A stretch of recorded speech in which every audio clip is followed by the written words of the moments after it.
Assalamualaikum warahmatullahi wabarakatuh.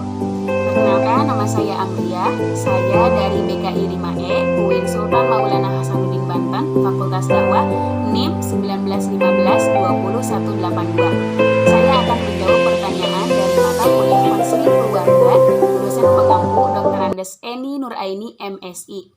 Pertanyaan yang pertama, ketika saya menjadi konselor, teknik apa saja yang dapat saya lakukan dalam konseling keluarga? Baiklah, sebelum saya menjelaskan teknik-teknik yang dapat dilakukan dalam konseling keluarga, saya akan menjelaskan langkah-langkah menjadi konselor terlebih dahulu.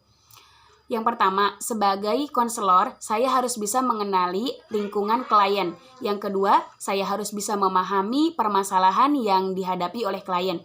Yang ketiga, ketika saya menjadi konselor, saya harus menjadi pendengar yang baik bagi mereka. Yang keempat, saya tidak harus memaksakan kehendak mereka. Yang kelima, yaitu saya harus menggunakan cara yang tepat untuk dapat menyelesaikan masalah yang klien saya hadapi. Yang selanjutnya, yaitu saya memiliki rasa empati yang tinggi. Ya, rasa empati ini saya harus bisa merasakan apa yang klien saya rasakan, sehingga saya dapat mengerti apa permasalahan klien. Yang selanjutnya, saya harus bisa menghargai setiap proses yang klien jalani.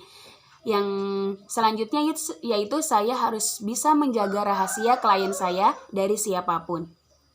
Adapun teknik-teknik yang dapat dilakukan dalam konseling keluarga yaitu ada 8. Yang pertama, ada teknik sculpting ataupun teknik mematung. Yang kedua, ada teknik role playing ataupun disebut dengan teknik bermain peran.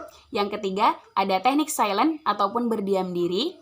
Yang keempat, ada teknik confrontation ataupun konfrontasi. Yang kelima, ada teknik teaching via question. Yang keenam, ada teknik listening ataupun mendengarkan.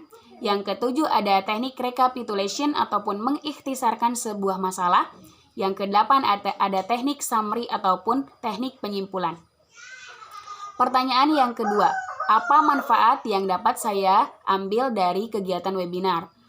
Manfaat yang dapat saya ambil dari kegiatan webinar itu banyak sekali, terutama yaitu saya dan teman-teman saya bisa bekerja sama dalam mensukseskan acara tersebut. Dengan adanya kerjasama ini, kita bisa menyelenggarakan acara ataupun kegiatan webinar ini dengan baik. Yang kedua, yaitu saya dan teman-teman saya mendapatkan ilmu baru dari pemateri. Karena ilmu baru ini kita bisa bertukar cerita dan juga bertukar argumentasi dengan para pemateri dan juga para hadirin, ya, para peserta yang ada di kegiatan webinar tersebut.